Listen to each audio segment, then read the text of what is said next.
Raiwind road پر واقع cooperative society کے نائب صدر کی رجسٹرار پر الزامات کی بچھاڑ۔ ندیم ورک کا جوائنٹ رجسٹرار کوآپریٹو محمد اقبال پر سوسائٹی کے عملے کے ساتھ فائلوں میں رد و بدل کا الزام۔ محمد اقبال پولیس کی بھاری نفری اور کوآپریٹو ہاؤسنگ سوسائٹی کے عملے کے ساتھ دفتر پہنچ گئے۔ محمد اقبال سوسائٹی کے عملے سے ملی بھگت کر کے فائلوں میں رد و بدل میں ملوث ہیں۔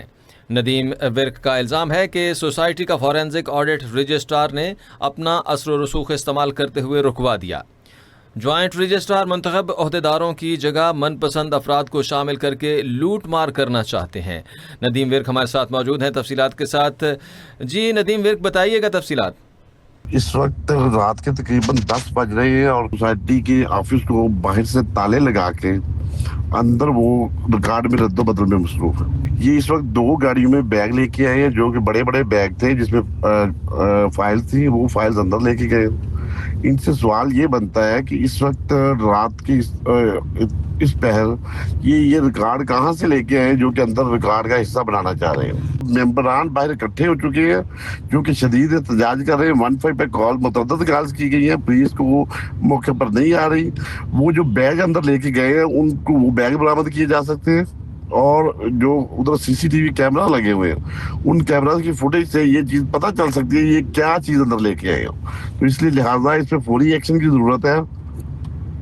اور میں سیکرٹری کوآپریٹو جناب نوید شرازی صاحب سے مطالبہ کرتے ہیں کہ اس پہ سخت ایکشن لیں اور سیٹ محمد اقبال کو ایسے اقدامات سے روکیں، کیونکہ سیٹ محمد اقبال جو اپنے ذاتی مفاد کی خاطر ان کو جو کہ اربوں روپے کی پہلے بھی کرپشن کر چکے ہیں، اس وقت مزید کرپشن کرنے کے چکر میں سوسائٹی کا مرجر اپنے من پسند ڈیولپر کے ساتھ کروانا چاہتے ہیں، جس کے لیے انہوں نے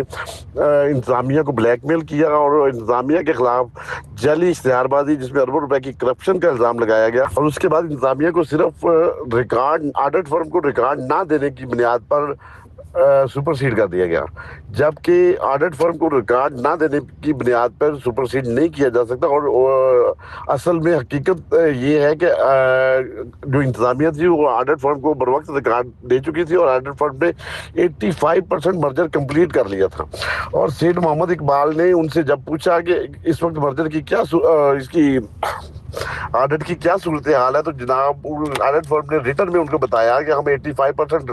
آڈٹ کمپلیٹ کر چکے ہیں اور ہمیں ابھی تک کوئی ایسی چیز اس میں نہیں ملی، جس کے بعد سیٹ محمد اقبال مایوس ہو گیا اور انہوں نے من پسند نتائج حاصل کرنے کے لیے فوری طور پر اس آڈٹ فرم کو ڈی لسٹ کر دیا اور نئی آڈٹ فرم اپوائنٹ کر دی۔ نئی آڈٹ فرم جب آئی تو اس نے جب دیکھا کہ سوسائٹی کا 85% جو ہے آڈٹ کمپلیٹ ہو چکا ہے اور باقی وہ تھوڑا سا رہتا ہے اور ریکارڈ جو ہے آڈیٹر کے پاس ہے، تو انہوں نے ریزائن کر دیا، جس کے بعد سیٹ محمد اقبال بکراہٹ میں ایسے فیصلے کر رہے ہیں اور ان کو سمجھ نہیں آ رہا کہ وہ کیا کر رہے ہیں۔ اصل میں ان کا کوئی شاید ذاتی اناد ہے جو کہ میرے ساتھ وہ نکالنا چاہتے ہیں، اور شاید یقیناً ہے جو کہ انہوں نے مجھے نجی طور پر بتایا بھی، مگر میں اس وقت بتانا نہیں چاہتا۔ تو میری سیٹ محمد اقبال سے گزارش ہوگی کہ جناب آپ پہلے بڑے مرجر کروا چکے ہیں اور اس مرجر سے آپ ہٹ جائیں، سوسائٹی کو ایسے پھلنے پھولنے دیں اور اس کو ناجائز طور پر جو ہے نا وہ زنگ آلود بنائیں۔ آپ چاہتے ہیں کہ سوسائٹی میں جو ہے فیک فائلیں بڑھ جائیں اور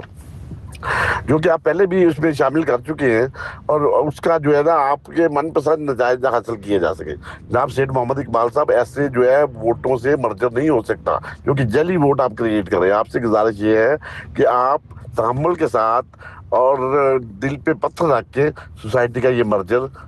جو ہے وہ سوسائٹی کے ممبران کی رضامندی کے ساتھ ہونے دیں، نہ کہ آپ کی من پسند ڈیولپر کے ساتھ۔ بہت شکریہ ندیم ورک۔